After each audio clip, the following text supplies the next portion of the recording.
Assalamualaikum warahmatullahi wabarakatuh. Sugeng siang.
Mojopahit neneng candi penataran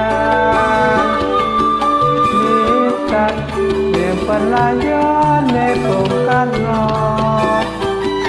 proklamator lan presiden kang sepisan.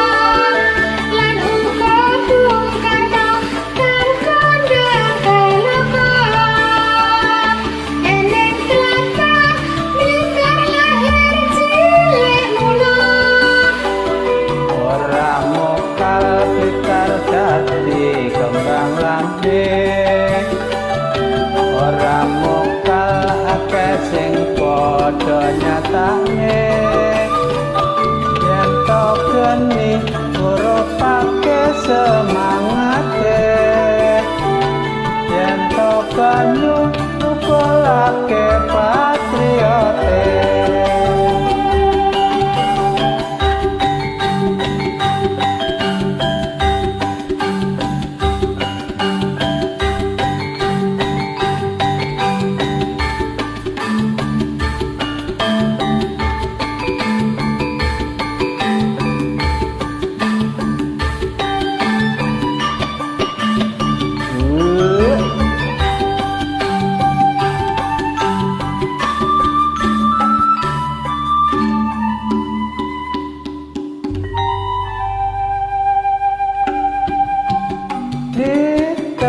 Kutha cilik sing kawentar Edi Gunung Kelur sing ngayomi gitar jaman Jepang nate gempar peta berontak sing dipimpin Supriyati.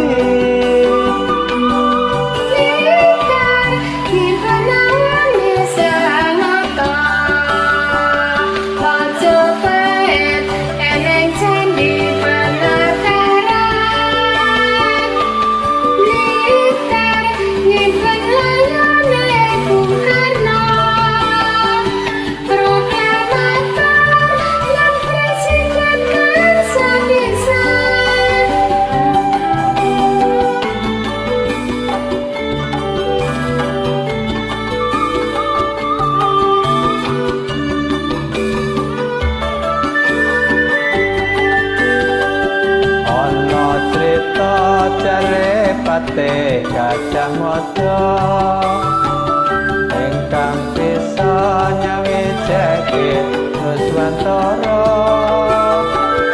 lan uga Bung Karno kang kondang kaloka aneng krata Blitar lair cilik mula.